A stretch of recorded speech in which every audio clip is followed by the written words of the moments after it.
자, 오늘 우리가 길게 읽었던 본문은요, 세례 요한의 죽음과 관련된 이야기가 상세하게 소개되어지고 있습니다.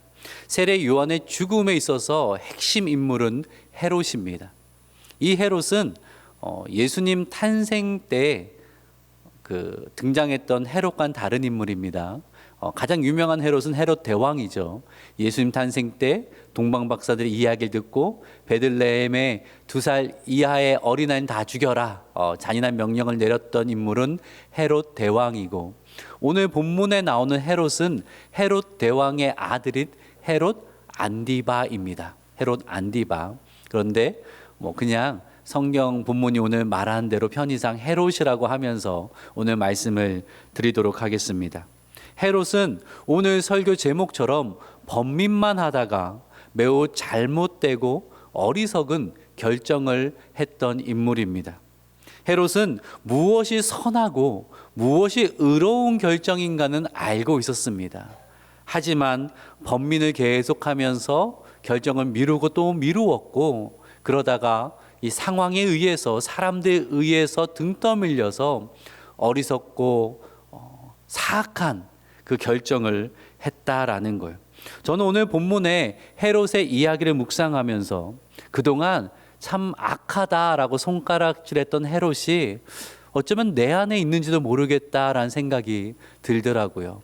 헤롯처럼 번민은 하는데 실행에 옮기지 못하고 결정을 미루어 가다가 어리석은 선택을 하는 일들이 내 안에도 있지 않나라는 생각이 들었습니다.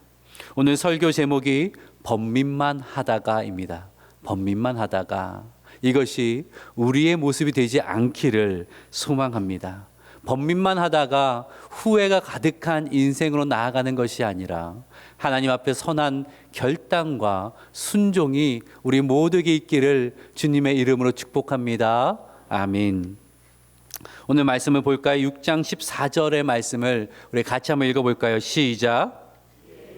이름이 드러난지라 헤롯 왕이 듣고 이르되 이는 세례 요한이 죽은 자 가운데서 살아났도다. 그러므로 이런 능력이 그 속에서 일어나느니라 하고. 자, 오늘 본문의 이야기는 이에 예수의 이름이 드러난지라 라고 되어 있습니다. 앞에 어떤 일이 있었습니까? 예수님께서 12제자를 보내시잖아요. 그 12제자가 예수가 주신 그 권세를 가지고 복음을 증거하고 또 귀신을 쫓아내며 병든 자를 고치는 놀라운 역사들이 일어났습니다.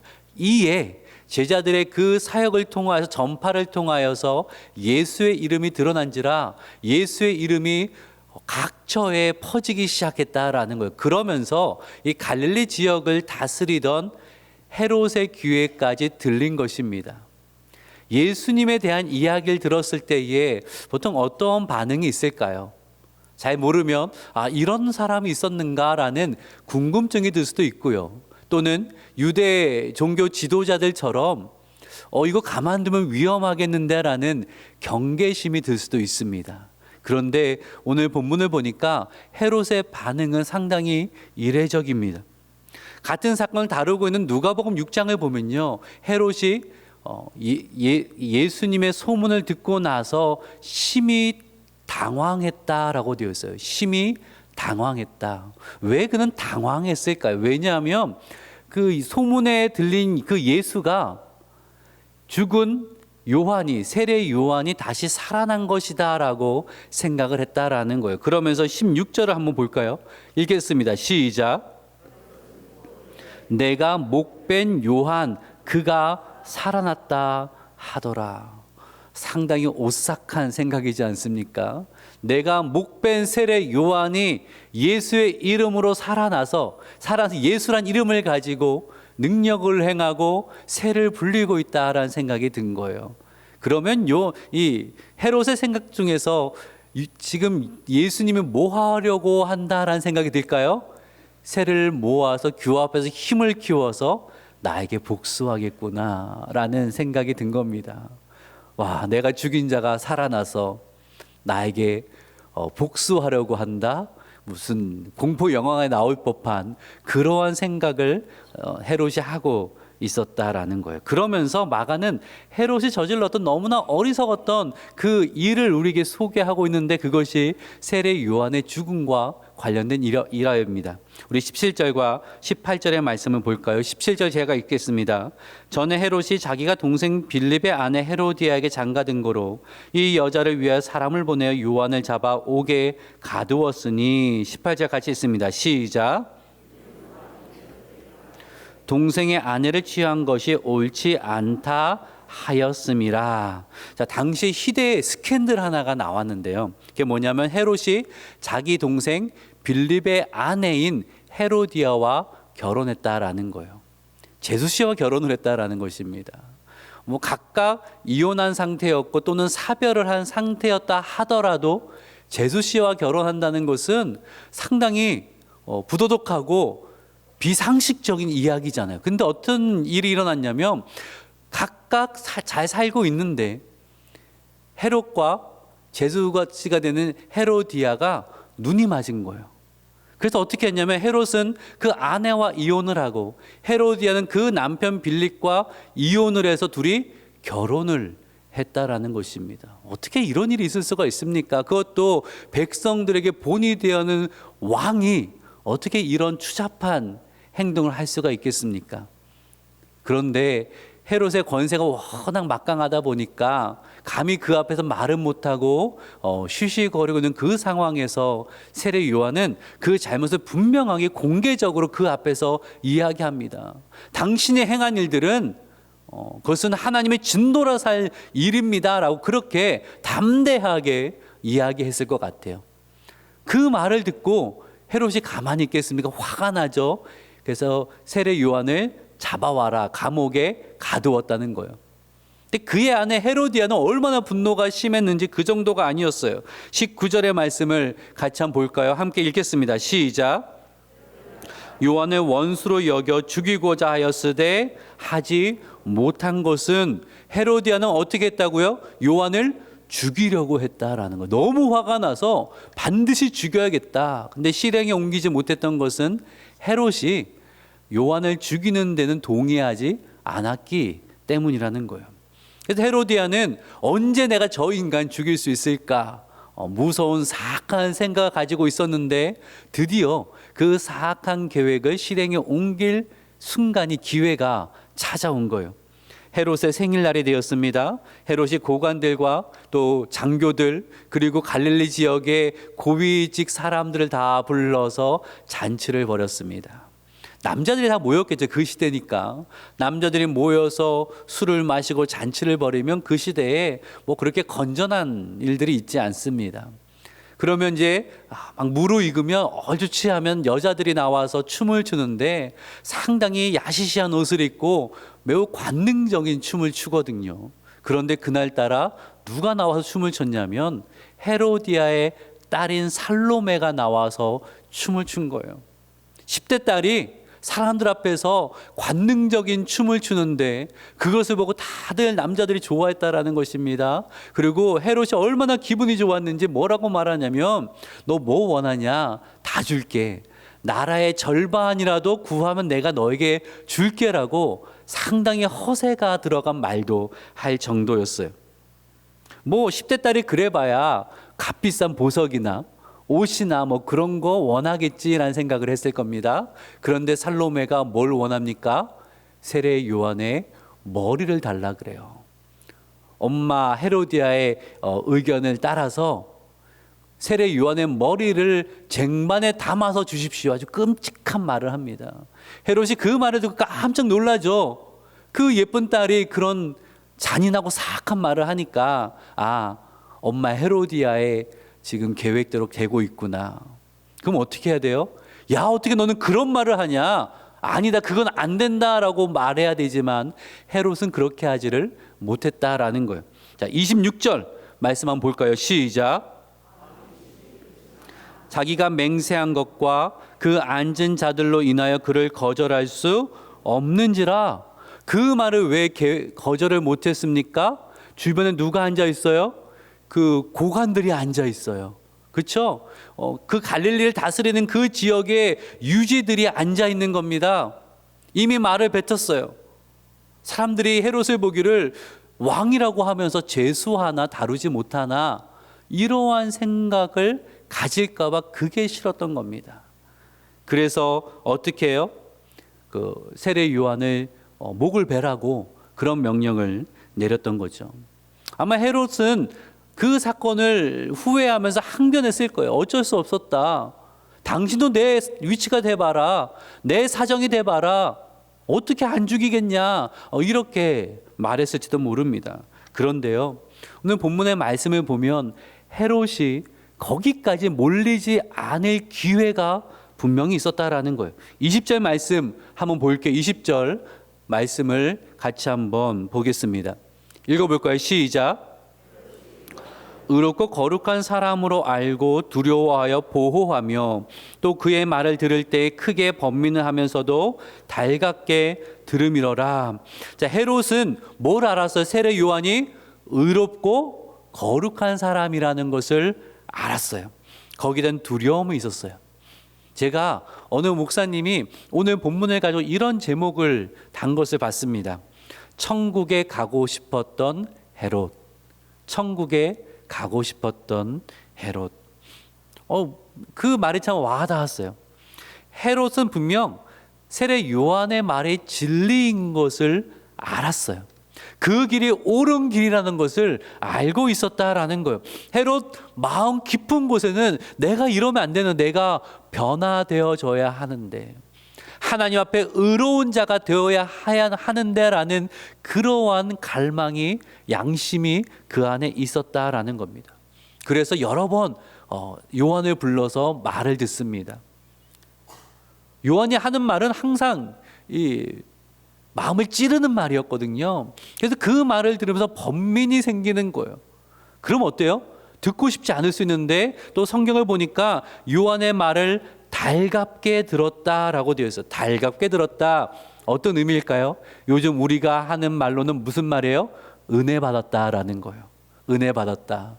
아마 요한이 하는 말을 들을 때마다 맞지, 그래야지, 저게 맞는 인생이지. 나는 왜 그러지 못할까? 아이고 선생님, 내가 은혜 받았습니다. 요즘으로 하면 목사님 은혜 받았습니다. 그런 지금 이야기인 겁니다. 근데 문제가 무엇입니까? 요한의 말을 듣고 번민만 하다가 끝났다라는 거예요. 번민만 하다가 끝났다라는 거예요. 은혜는 받았는데 변화는 일어나지 않았어요. 후회는 하는데 회개하지 않았어요. 후회와 회개는 다른 겁니다. 내가 잘못을 저질렀지, 그러면 안 됐는데 후회는 하죠. 그런데 회개는요, 돌이키는 거예요. 결단하는 거예요. 내가 그 길로 가지 않겠다, 그 죄를 저지르지 않겠다라는 결단과 행동이 있는 것을 성경은 회개라고 그렇게 말합니다. 헤롯은요, 번민을 하고 후회는 했어요. 근데 회개하지 않았고 변화하지 않았다라는 거예요. 그렇게 번민만 계속하다가 어떻게 된 겁니까? 헤로디의 계획에 말려서 세례 요한을 죽이는 어리석고 악한 일을 하고 말았다라는 거예요. 이 헤롯의 이야기가 누가복음 23장에 또 등장하는데 23장 8절을 같이 한번 읽어봅시다. 시작. 매우 기뻐하니 이는 그의 소문을 들었으므로 보고자 한지 오래였고 또한 무엇이나 이적 행하심을 볼까 바랐던 연고로라. 자, 오늘 본문에서 헤롯은 요한의 말을 들을 때, 요한 앞에 섰을 때 찔림이 있었고 번민이 있었습니다. 그 안에 양심이 그래도 작동하고 있었어요. 그런데 예수님 앞에 섰을 때 헤롯은 어땠습니까? 찔림도 없었고 번민도 없었습니다. 왜 예수님을 보고 싶었던 거예요? 그 능력이 궁금해서 구경 삼아 호기심에 예수님 한번 보고 싶었던 것뿐이고 아무 마음에 동요가 없는 것을 우리는 보게 됩니다. 번민만 하다가 변화되지 않으니까 그 마음이 굳어져 버린 것을 우리는 발견하게 되죠. 여러분 기억하세요. 말씀이 주는 그 진리 앞에 누구나 번민합니다. 그런데 번민만 하고 후회만 하다가 그치면 그 마음이 굳어지고 굳어져서 헤롯과 같이 될 수 있다라는 거예요. 헤롯에 많은 기회가 주어졌지만 그는 변화되지 않고 결단하지 않았다라는 거예요. 이 권력이 너무나 소중해서 그 권력만 쫓는 삶을 살았다라는 거죠. 그 최후는 어땠을까요? 그 권력을 끝까지 가질 수 있었을까요? 그가 추구했던 세상의 영광을 끝까지 손에 쥘 수 있었을까요? 아니요. 그 최후는요, 그 처남, 그 아내의 동생 아그리빠와 이 권력을 가지고 다투게 되다가 아그리빠의 모함을 받습니다. 헤롯과 헤로디아가 황제를 반역하려고 계획하고 있습니다. 그래서요, 그 가진 것 다 억울하게 다 빼앗기고 두 사람은 유배돼요. 그리고 어떻게 죽었는지 기록이 없어요.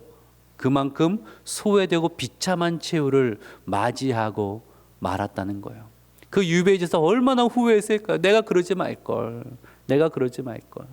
내가 그때 세례 요한의 말을 듣고 회개했어야 되는데, 변화했어야 되는데, 결단했어야 되는데, 내가 예수님을 마지막에 봤을 때에 내가 그 앞에 다시 무릎 꿇어야 했었었는데 내가 왜 그러지 못했을까?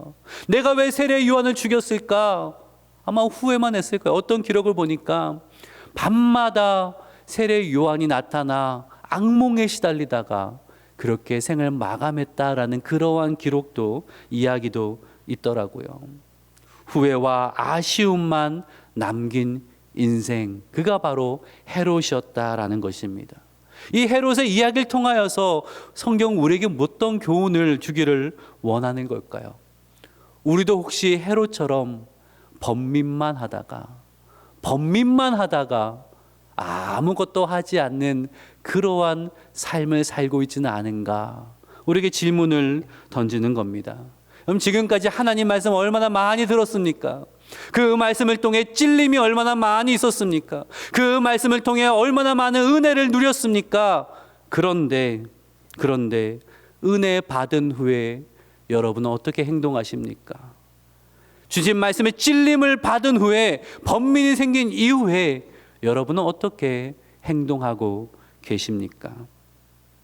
후회를 넘어서 회개의 결단이 있습니까?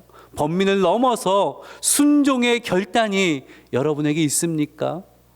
만일 그러지 못한다면 그 번민은 나에게 아무런 유익이 안 되는 것입니다.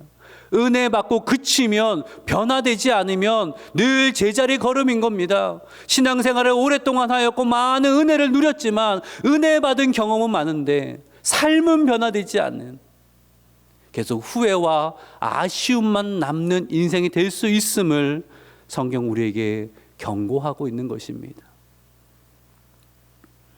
왜 그럴까요?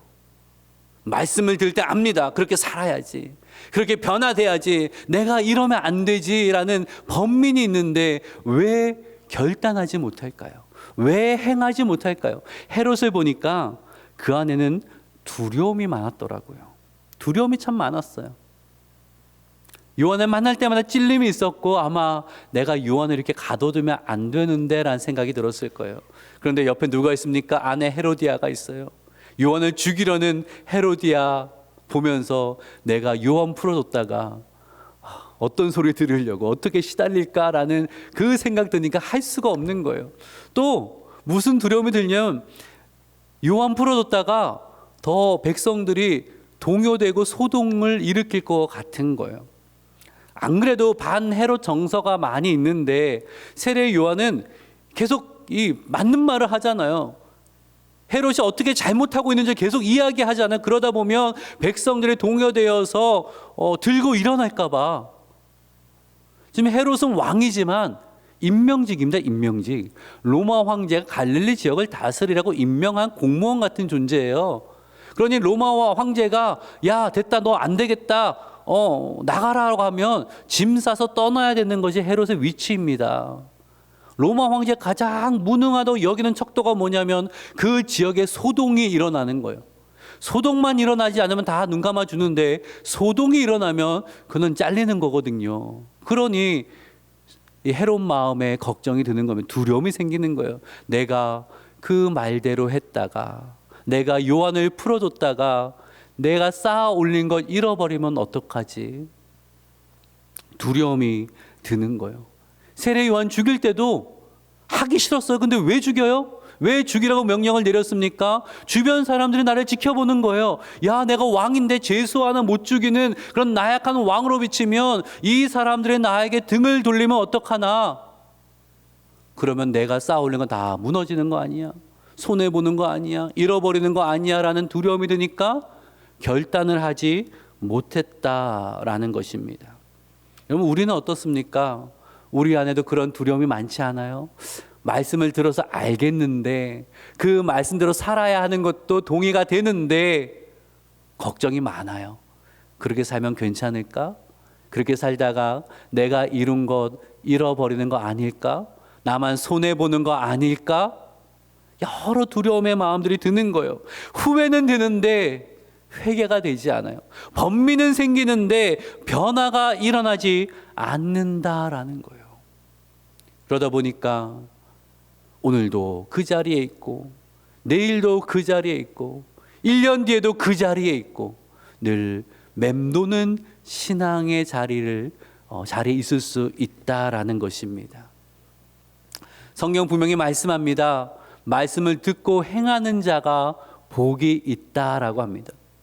말씀을 듣고 행하는 자가 복이 있다라고 말씀합니다. 요한복음 14장 21절의 말씀, 대표적인 말씀인데 같이 한번 읽어볼까요? 시작. 사람이 나를 사랑하면 내 말을 지키리니 내 아버지께서 그를 사랑하실 것이요 우리가 그에게 가서 거처를 그와 함께 하리라. 이 말씀을 요약을 하니까 순종하는 자를 하나님이 사랑하시고 함께 하신다라는 거예요. 우리가 알고 있는 전제와 좀 달라요. 내가 순종해서 하나님 나를 사랑하신 거예요? 아니요. 내가 존재하기도 전에 하나님 나를 아시고 나를 택하셨고 나를 사랑하기로 작정하셨어요. 그래서 예수 그리스도는 나를 부르시고 나를 거듭나게 하시고 믿음으로 살아가게 하시거든요. 내가 변화되고 의로워져서 하나님 나를 사랑하기 시작하신 것이 아니라 내가 죄인 되었을 때에 하나님 이미 나를 사랑하고 계셨어요. 그것이 성경의 말씀이에요. 그러면 순종하는 자를 사랑한다라는 건 또 어떤 말씀일까? 제가 이 말씀이 언제 이해가 되었냐면 부모가 되니까 알겠더라고요. 부모가 되니까. 제가 제 자녀들을 언제부터 사랑하기 시작했을까요? 임신 소식을 알게 된 그 순간부터 사랑하기 시작해서 그 사랑은 식지 않고 지금까지, 그리고 앞으로 계속되지 않겠습니까? 그것이 부모의 마음이잖아요. 늘 사랑하는데 정말 더 사랑스러울 때가 있어요. 어떤 때? 부모님을 기쁘게 하기 위해서 뭔가를 할 때 그 모습 보면 얼마나 사랑스러운지 몰라요. 이런 일 있지 않아요? 그 어린아이가 용돈을 차곡차곡 모아서 5,000원 아니면 10,000원짜리 선물을 주면 생일에 그 선물을 딱 이게 주는 거예요. 뭐 손주가 그럴 수도 있고. 그러면 어때요? 얼마나 좋아요. 그렇죠? 그거 받고 맛있는 밥 사주고 그거 받고 기분 좋아서 용돈 주고 손해가 얼마나 많은지 모릅니다. 그거 하나 받았다가. 근데 너무 좋아요. 그렇잖아요. 너무 좋아요. 제가 이것이 하나님의 마음이겠구나라는 생각이 들더라고요. 우리가 하나님을 위해서 또 말씀을 따르며 순종하는 것이 하나님 앞에 얼마나 대단하고 큰 일일까요? 아닐 거예요. 제가 그동안 순종했던 것들, 그 시간들을 떠올려 보니까 내가 순종하고 결단하고 갈 때에 하나님 참 바쁘셨겠다. 나 미련한데 하나님 지혜도 주셔야 되고, 나 능력 없는데 순종하셔서 능력도 주셔야 되고, 나 마음 나약한데 마음도 붙들어 주셔야 되고, 포기하지 않도록 격려도 해 주셔야 되고, 때로는 길도 열어 주셔야 되고, 때로는 필요한 것도 채워 주셔야 되고, 나 별로 하나님께 도움도 안 되는데 하나님 나 순종하려고 하니까 참 바쁘셨겠다. 옛날에 그때가 떠오르더라고요. 그 첫째 아이가 꼬맹일 때에 제가 짐 하나 들고 가는데 그 첫째 아이가 그 짐 같이 아빠 위에 같이 들겠대요. 키는 작죠. 같이 드니까 제가 힘이 더 드는데 걸음도 느리죠. 더 힘들어. 근데 그렇게 좋을 수가 없어요. 그렇게 좋을 수가 없어요. 하나님이 그러신 거 아니에요? 내가 순종한다고 하나님께 대단한 거 할 수 있겠어요? 하나님이 더 성가신 일들이 많을 거예요. 그래도 좋으신 거예요. 그래도 너무 기쁘신 거예요. 그래서 우리의 삶 가운데 하나님의 사랑을 더 충만하게 드러내시고 하나님의 함께 하심을 더 깊이 누리게 될 것이다 라고 예수님은 말씀하고 계시다라는 겁니다. 제가 확신하는 바가 있어요. 구원은 은혜와 믿음으로 받는 거지만 축복은 순종을 통해 누리게 되더라고요. 축복은 순종을 통해 누리게 되더라고요. 제가 드리는 말씀 오해하지 마세요. 순종하면 다 지금 해결될 겁니다. 순종하면 건강의 복도, 물질의 복도, 성공의 복도, 자녀의 복도 다 누리게 될 것입니다. 그 말씀 드리는 것은 아닙니다. 왜냐하면 순종해도 가난한 사람이 있고요. 순종해도 계획한 일이 잘 안 되는 사람도 있더라고요. 오늘 보면 세례 요한이 그러지 않아요? 평생 순종했어요. 평생 순종했는데 평생 가난했어요. 감옥에 갇혔어요. 술 취한 왕이 실수 말 한마디 하고 그 꼬마가 그 10대 여자아이가 말 한마디에 죽음에 이르게 되었잖아요. 남들이 보면 그게 뭔 좋은 인생이냐라고 말할지 몰라요. 그런데 요한의 삶 자체는 복된 삶이었어요. 여러분 상상해 보세요. 물론 요한이 마음이 흔들릴 때는 있었습니다. 나중에 기회 되면 그 설교도 할게요. 마음이 흔들릴 때도 있고 그 모든 상황이 다 이해도 되지 않았을 거예요. 그런데 그가 마지막 죽는 순간에 어떠한 마음이었을까요? 후회와 가득하고 아쉬움이 가득하고 내가 왜 이렇게 살았을까 그런 마음이 들었을까요? 아니라고 생각해요. 하나님 나 달려갈 길 마쳤습니다. 믿음의 경주 다 했습니다. 이제 하나님의 영광의 면류관이 의로운 면류관이 나를 기다리고 있군요. 하나님 감사합니다. 저 복된 삶 살았어요. 너무나 행복한 삶을 살았습니다. 그것이 마지막 고백이 아니었겠습니까? 그 삶 자체가 그가 순종했던 모든 순간순간이 그의 복된 순간이었고 하나님의 사랑을 깊이 알아가는 순간이었고 하나님과 동행하는 순간이었음을 요한은 분명히 알고 고백했을 거라는 거죠. 설교를 정리를 하도록 하겠습니다. 사랑하는 여러분, 언제까지 번민만 하겠습니까? 언제까지 번민만 하겠습니까? 일예로 우리 지난 주일 전도 대상자 작정합시다라고 했잖아요. 거절받고 두려워하지 말고 이곳이 하나님 맡긴 내 지경이고 내 사람이니까 우리가 기도하고 작정하고 그리고 초청합시다라고 말씀을 드렸는데 그 말 자체를 부인하지는 않을 거예요. 그렇죠? 맞는 말인 거 아셔요. 근데 돌아가니까 걱정이 되고 번민이 생기는 거예요. 이거 할 수 있을까? 될까? 안 되는 거 아닐까? 작년도 소용이 없었는데